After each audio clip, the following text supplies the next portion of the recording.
Hartlik welkom by ons begeleide gebede vandag.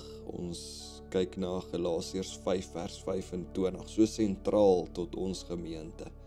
Aangesien ons deur die Gees leef, laat ons ook met die Gees in pas bly. Paulus herinner ons, die Gees is nie net die begin van ons lewe met Christus nie, hy is ook die ritme van ons daaglikse lewe. Om in pas te bly beteken nie om vinniger of stadiger as God te beweeg nie, maar om uit te kyk vir God se heilige ritme en te leef in daai ritme saam met hom. In die oorspronklike sê die Grieks vir hierdie inpas te bly, sê dit om in lyn te stap, in lyn te loop, soos soldate wat saam beweeg, soos kinders wat hulle voete in die voetspore van hulle pa sit, soos wat hulle op die strand stap, om saam te beweeg, in lyn te loop. En soms hardloop ons dinge vooruit met ons eie planne, en soms is ons vasgevang in die verlede met ons vrees en ons skuldgevoelens. Maar die Heilige Gees nooi ons uit vandag om te luister na sy tydsberekening. Wanneer ons in pas bly met hom, ontdek ons dat vrede nie net 'n gevoel is nie, maar dat dit 'n vloei is van sy teenwoordigheid in ons lewe. Ek weet jy smag ook vandag om so afhanklik te leef van die Heilige Gees in jou lewe. Nou soos wat jy inasem, sê saam met my, Heilige Gees, U leef in my.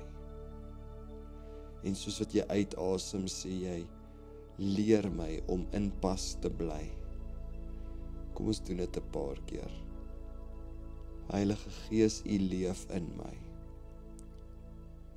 Leer my om in pas te bly. Heilige Gees, U leef in my. Leer my om in pas met U te bly.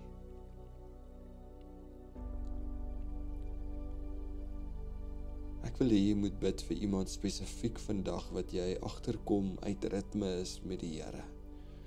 Wanneer ons uit ritme is met ons Skepper, dan verloor ons koers, ons verloor hierdie ritme, ons weet nie waartoe om te gaan nie.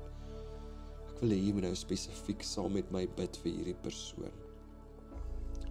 Here, ons is so besorgd en bekommerd, Here, oor hierdie spesifieke persoon in ons lewe. Here, help ons om op 'n sagte manier langs hulle in te kom en hulle te inspireer, Here, om terug te kom, Here, in pas te leef met U. Here, ons weet dat ons beste lewe slegs moontlik is as ons in pas en in lyn leef met U woord en in verhouding met U.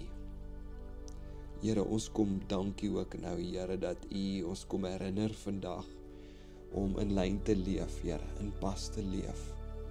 Here, wat 'n voorreg is dit nie om tyd te kan spandeer met U. En Here, help ons, Here, dat wanneer ons dwaal, dat U ons sal net saggies terugbring weer op die spoor. Wanneer ons huiwer, Here, dat U ons moed gee.